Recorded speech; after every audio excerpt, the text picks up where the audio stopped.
Trick or treat! Welcome to Tuesday, October 27, 2020. Here is your do now for today. Please pause the video at this time and complete the following problem.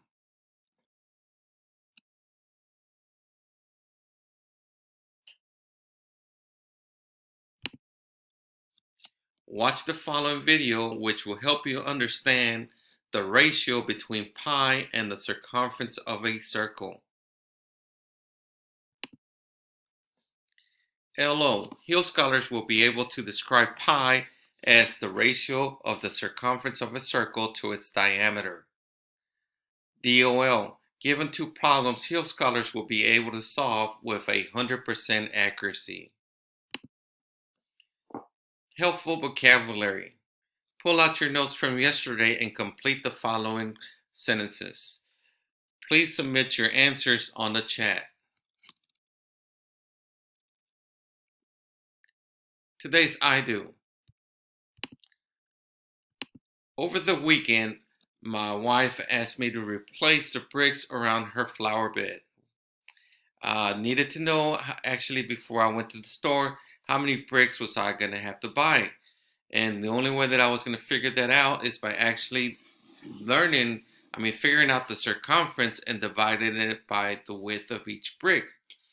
So my tape measure, you can't really bend it all the way around the circle. So what I did is I measured across the center from one end to the other, and my distance was 10 feet.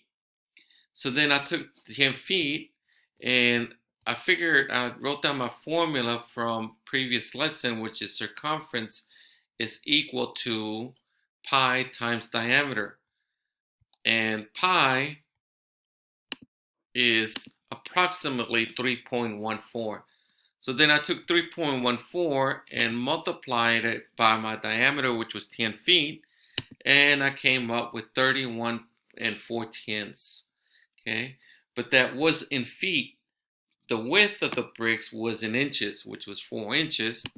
So then I took that 31 4/10 and multiplied it by 12 and ended up getting 376 8/10 of an inch as my circumference. Again, earlier I had told you that the width of each brick was 4 inches.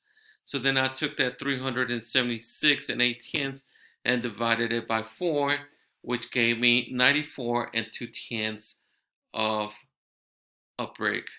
So I needed 94 2/10 of a brick, but you can't buy 2/10 of a brick. So I ended up buying 95 bricks to complete my project.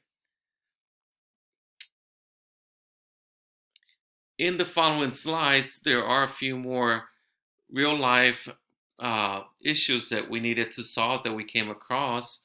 And we would appreciate it if you would take the time to actually help us figure out how to get the circumference so that we can complete those projects.